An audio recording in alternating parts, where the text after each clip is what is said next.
Hello and welcome again to the Shankar podcast, where the lovely Andrea Ferguson interviews me tonight, supported by her big sister Kiana Ferguson.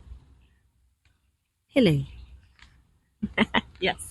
What do you have in mind for me? So today we're going to ask you a few questions about your upbringing, your adolescence, and how that played a role into shaping you to be the person that you are today, who is the owner of a healthcare marketing agency and who is living out his US dream.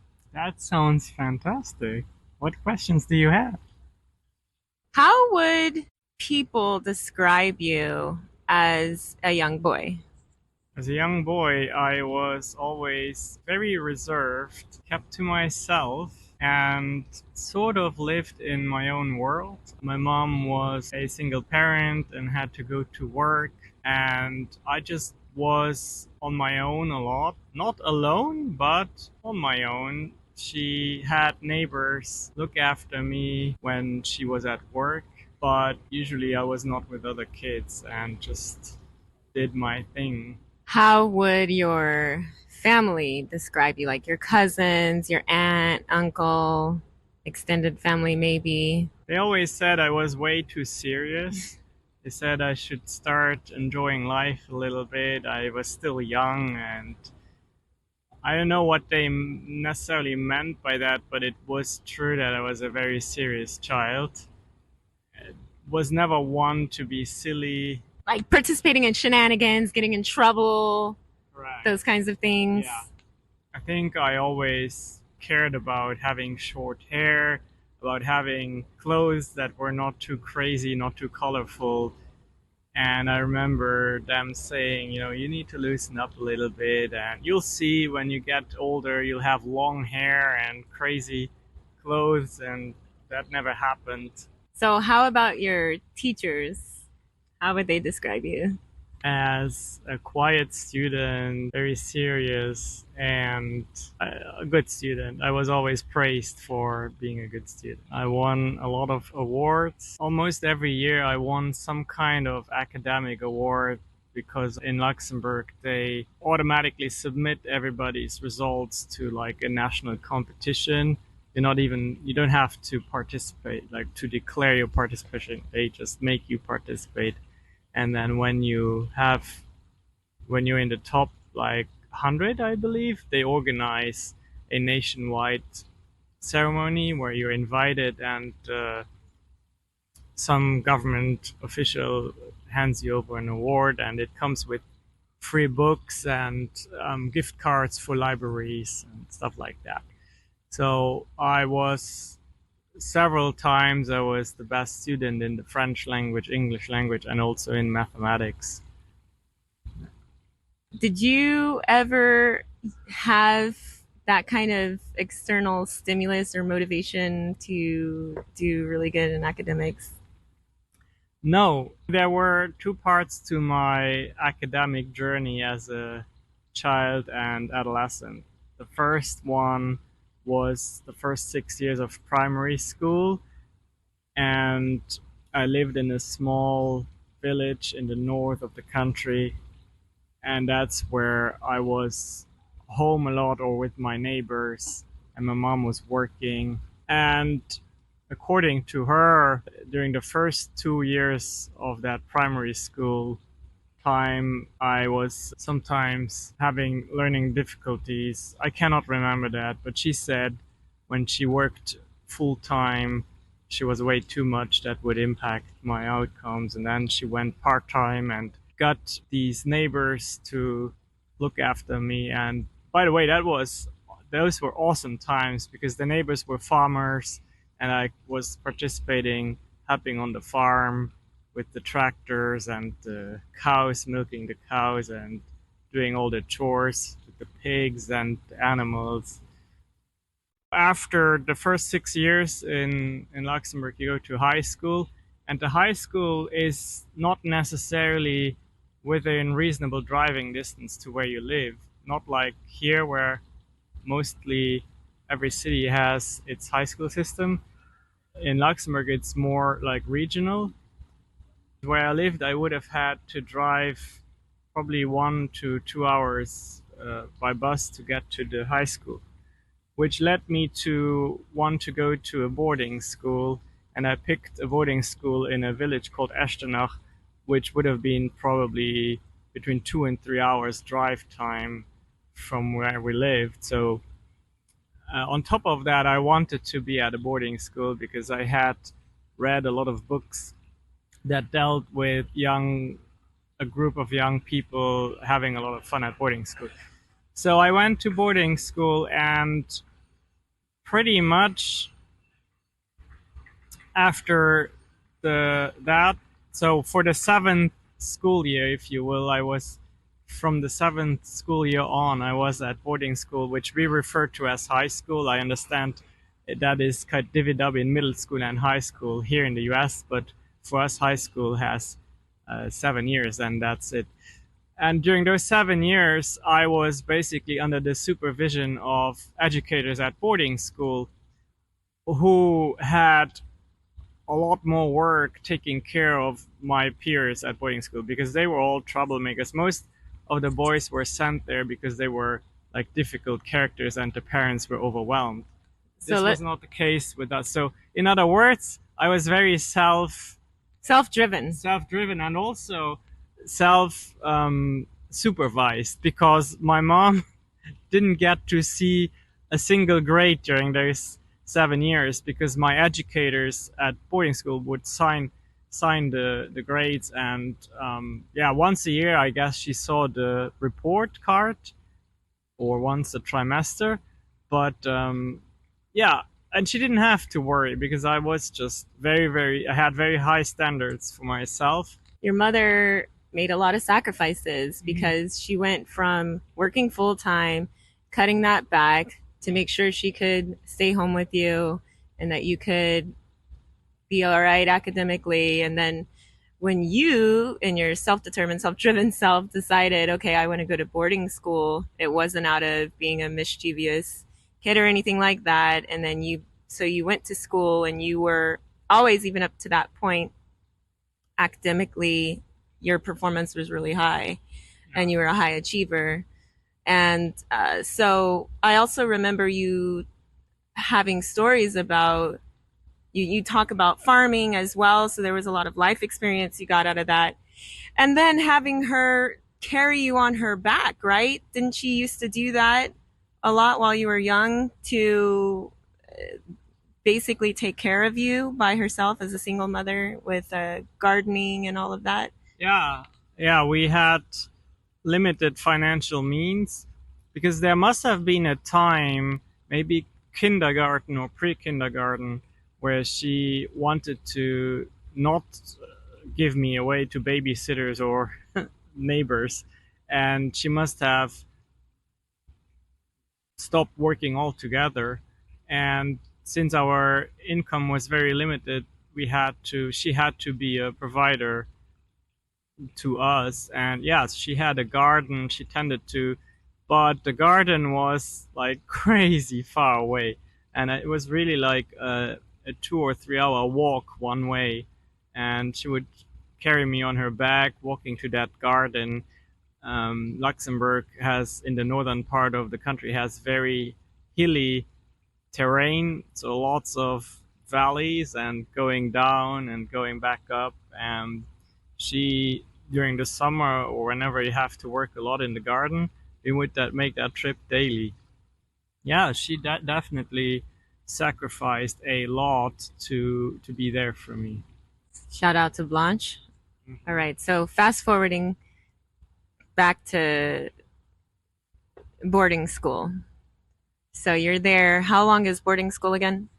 7 years. 7 years. 7 years of boarding school.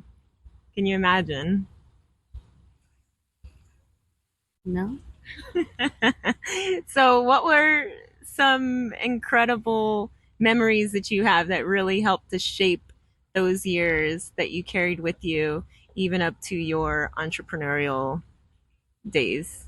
Oh wow, so many, because the boarding school was located within the walls of an old monastery that was built and attached to an old cathedral. So it had this amazing setting of medieval awesomeness, and there were secret tunnels that led into the cathedral. There were lots of, it was very big also, and I had these 80, almost like brothers, these 80 boys with me, and they all, we Did had, you say 80? yeah. Wow. Yeah, and the dormitories at the beginning, we were up to 30 boys in one dormitory. So every night was an adventure because they did a lot of things but not sleep. So In my head, I picture like the Lost Boys just having fun in a dormitory, like Peter Pan, and making all of these adventures and yeah. tents and Legos. Or, I mean, I guess you were older than that, but So there were a lot of shenanigans going on where I usually was a quiet observer. I was never like the ringleader or anything, but it was still fun observing these things. Like they would, obviously those tunnels to the cathedral were boarded up, but then the boys would like tear down the boards and go into the cathedral late at night exploring stuff. And it was just fun. I will say from a standpoint of entrepreneurship, I realized, I have 79 boys in this boarding school, and most of them struggle with mathematics and the French language. And I actually understand that very well. And the problem was that the educators there were supposed to give tutoring lessons, but they were either understaffed or they didn't have, like, they had more. disciplinary actions to take Right, care exactly. of. Yeah. Anyway, I started tutoring, had all my students right there within reach, and it quickly developed into a small business where I believe, let me see, um, yeah, I started out with like 15 euros an hour that I charged, and I had probably um, up to 10 hours per week, you And this know? was in the 1990s, right? Yeah. So this isn't So, like so I 2022. made a lot of money as a 16-year-old because I was tutoring and my students did make improvements, and then it carried over into the weekends because we did go home over the weekends, but the parents were happy that the grades improved, so they asked, what are you doing differently? Those educators help you a lot. No, there's this other student who helps me, and then the parents asked me to come over on the weekends to work to help prepare for tests that were the following week. So basically, working on the weekends to you is nothing new. Oh no, not at all. As soon as I had a car, all I did was I literally toured the country. Now, Luxembourg is not big, so it's about 80 by 40 miles roughly. But on weekends, I would drive those 80 miles from north to south to go and give lessons.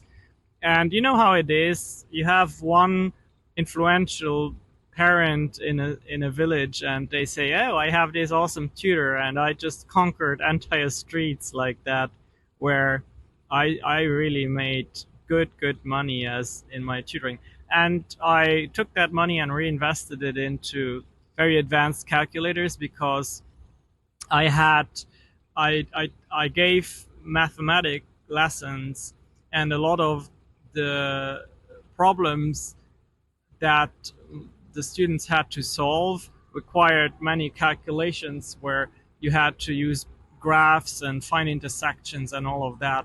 And I didn't have time to always go through all the steps to verify whether their result was right or not. So I used these advanced calculators that most people, even nowadays, wouldn't know how to use, I believe, to check whether their final result was right. So only when it was wrong, I would take the time to actually go through the whole process step by step. So I reinvested into calculators, and I was very professional.